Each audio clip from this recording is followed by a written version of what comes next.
ನೋಡಿ, ಇದು ಲಕ್ಕಿ ಗಿಡ ಅಂತ ಹೇಳ್ತಾರೆ, ಲಕ್ಕಿ ಸೊಪ್ಪು. ಇದು ಎಲ್ರಿಗೂ ಗೊತ್ತಿರುತ್ತೆ ಸಾಮಾನ್ಯ, ಲಕ್ಕಿ ಸೊಪ್ಪು.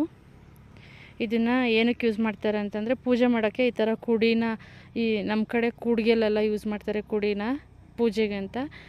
ಮತ್ತು ಇದು ನಮ್ಮ ಕಡೆ ಸುಗ್ಗಿ ಟೈಮಲ್ಲಿ ಮನೆ ಗುಡಿಸೋಕ್ಕೆಲ್ಲ ಯೂಸ್ ಮಾಡ್ತಾರೆ. ಮುಂದೆ ಸ್ಕೂಲಿಂದ ಕಸ ಗುಡಿಸ್ಬಾರ್ದು, ಹಾಗಾಗಿ ಈ ಸೊಪ್ಪಿಂದ ಕಸ ಗುಡಿಸ್ತಾರೆ ಮನೇಲಿ. ಮತ್ತು ಇನ್ನೊಂದು ಏನಂತಂದರೆ ಕೋಳಿ ಸಾಗಣೆ ಮಾಡ್ತಾರಲ್ಲ, ಅವರಿಗೆ ಇದರಿಂದ ತುಂಬ ಹೆಲ್ಪ್ ಉಂಟು.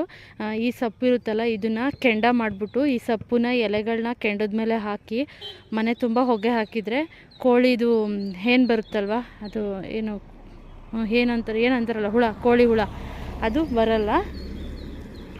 ಹಾಗಾಗಿ ಇದನ್ನು ಯೂಸ್ ಮಾಡ್ತಾರೆ. ಅದು ತುಂಬ ಬೆನಿಫಿಟ್ ಇದೆ ನೋಡಿ. ಕೋಳಿ ಸಾಕಿರೋರಿಗೆ ಇದು ತುಂಬಾ ವರ್ತ್ ಅಂತ ಹೇಳ್ಬೋದು.